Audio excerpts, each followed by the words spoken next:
موضوع ان الاتراك حشريين جدا ده اول ما جيت تركيا كان اللي هو عامل لي ازمه بقى، واللي هو انتوا ازاي كده. بعدين دلوقتي خلاص تاقلمت وبقيت حاسه ان هو ده العادي ان احنا نسال بعض الحاجات دي. المهم النهارده جالنا عمو السباك وانا كنت نازله تمام، وكنت لسه عادي بالبيجامه يعني حتى مش شايفني نازله. رايحه فين؟ قلت له يا عمو نازله الجامعه.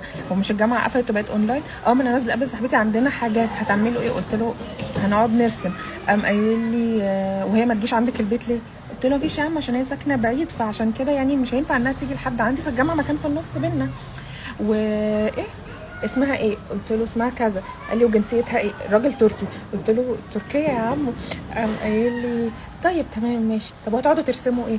كل ده اللي هو انا وماما واقفين قدام الراجل، ماما بتقول لي، ماما قعدت تضحك هنا بقت قالت لي هو حضرتك الاسم يفرق معاك في الريسبت ايه وكده؟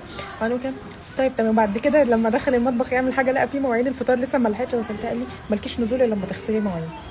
وات يا عم وات.